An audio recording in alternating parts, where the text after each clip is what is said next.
পেটে তো ভাত দিলে তারপরে তো পিঠে লাথি দেবেন, ভাত দেবেন না লাথি মারবেন, এটা তো হয় না। 20 কোটি লোকের দেশ, দেশের সর্বোচ্চ আদালতে মাত্র 70 জন বিচারপতি কাজ করছেন। এর আগে আরো কম ছিল, কিন্তু সেখানেও আপনার বাজেট আমাদের বাড়ানো হয় নাই।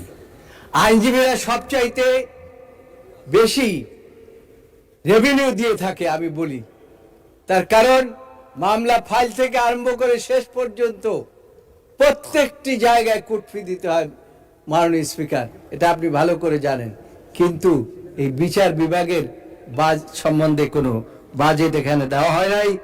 আমি মাননীয় অর্থমন্ত্রীকে বিচার বিভাগের জন্য বাজেট দেওয়ার জন্য আমি অনুরোধ করছি এবং বাজেট বৃদ্ধি করার জন্য অনুরোধ করছি।